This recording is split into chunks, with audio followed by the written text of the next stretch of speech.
Good evening, everyone. Welcome back to the Man Cave. You know who I am, and I'm glad to see all you back again. Got another video for you for some tasty treats right after Happy Halloween. Some girls singing the whole post-war blues. So let's get to the first video, shall we? I would really appreciate uh, tapping into the mid 30s divorced women TikTokers. I don't know where you are, but I need you. I'm looking for the women who are several months, if not several years, out of their divorce. Mine was in the fall of 2020.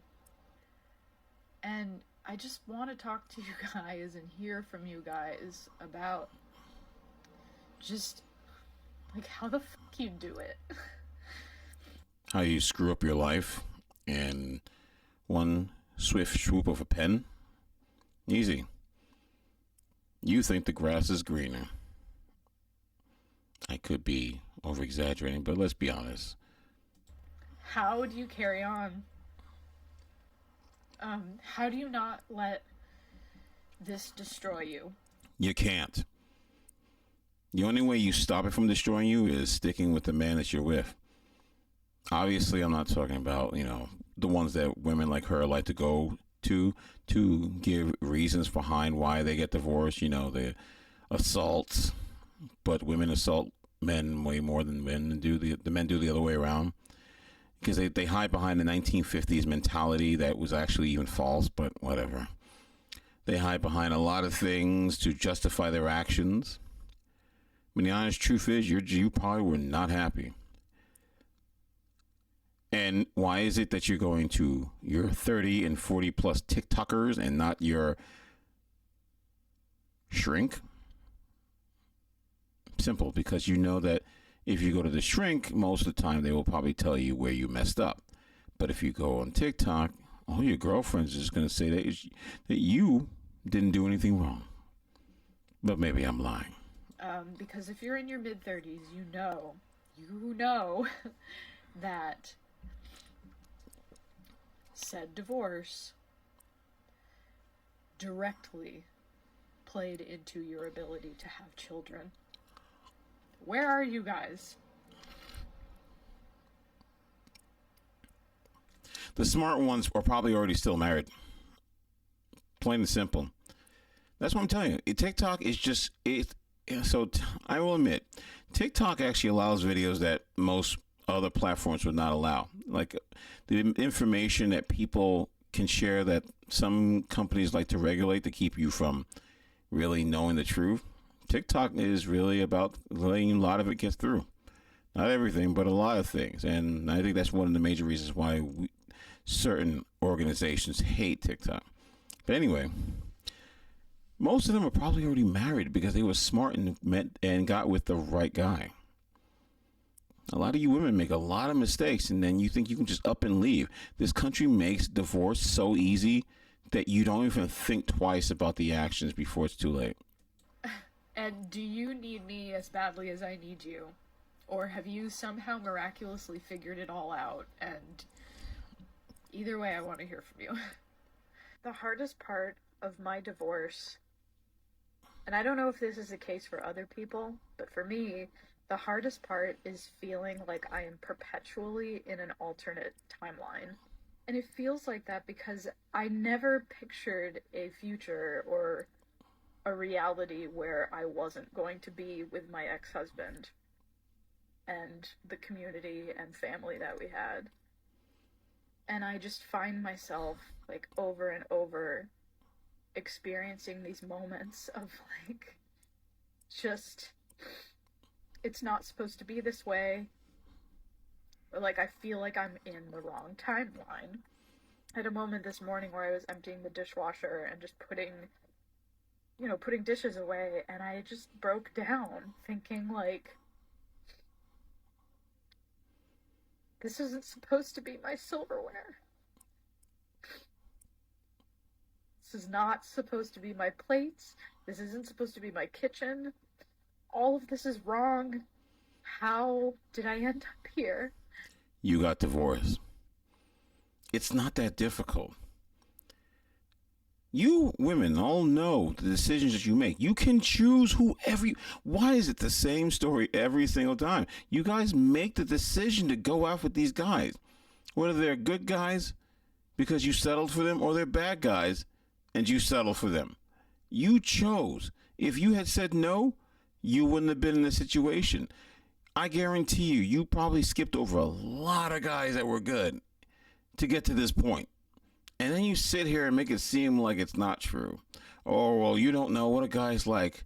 Well, you can tell that a guy is not for you, that you want to have a child with, but you know that when you're used up, you know that's the guy you want to go to when all your other options are checked out, right?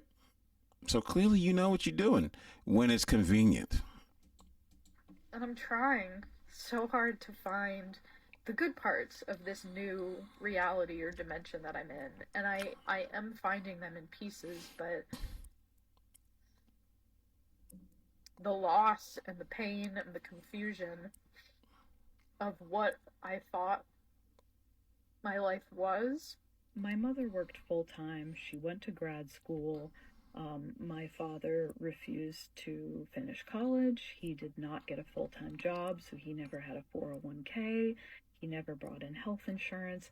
My mother was the one who did all of that, and she wasn't able to do it on one income, so her family contributed financially instead of my father.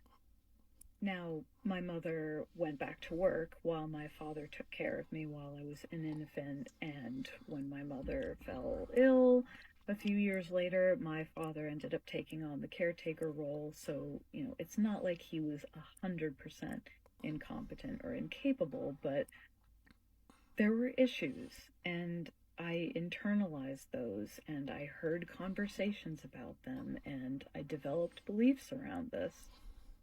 One of the most fundamental things that I learned was that you need to ensure that the man is comfortable emotionally, physically, spiritually, mentally, at all costs, including your own well-being. I also learned that you're supposed to go to therapy to find ways of suppressing your basic needs so that the man's needs can be met and you can live copacetically. My mother also taught me that I would never get to keep a man if I didn't put out. She would give me tips on how to boost my father's ego when it was clear that he needed it. And so I just really developed these fundamental beliefs that my survival was dependent on making sure that the man was always okay. And I have a slew of failed relationships because of it.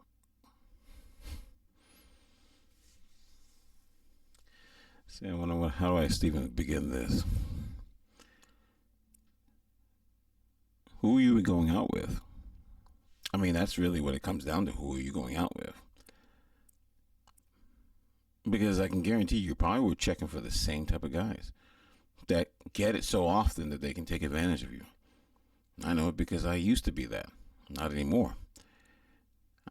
When I was a good guy, I was a good guy. I didn't get nothing. Then I became the bad guy and I got whatever I wanted. I knew how to operate and swim through it and get what I wanted.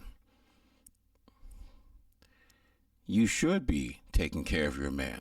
But the thing is, not every man is created equal. The same way that every woman is not created equal. You need to find the right guy to have that relationship with, to be able to do all these sorts of things with. That's the guy you should be with. But I don't think a lot of you know that or really understand it. And it's leaving you in this deep hole of, well, what am I supposed to do? Well, maybe you should start looking towards the men that you keep refusing to take, that you keep refusing to go out with, that you keep refusing to be with. Those guys are the ones who would take care of you. The other guys, they're not going to take care of you. They're going to use you. And the signals, they're all there. You will know who they are. They tell you who they are. But you're refusing to accept that. And that's the problem. So you give it to the guy that everybody wants, and you should be giving it to the guy that nobody wants. It's not because there's nothing good about him. There's nothing that intrigues him to other women. And that's the problem. Be the difference maker and go after the guys who you would normally be turned down by other women. Because chances are, that guy is usually going to be the one that's going to be your ride or die guy.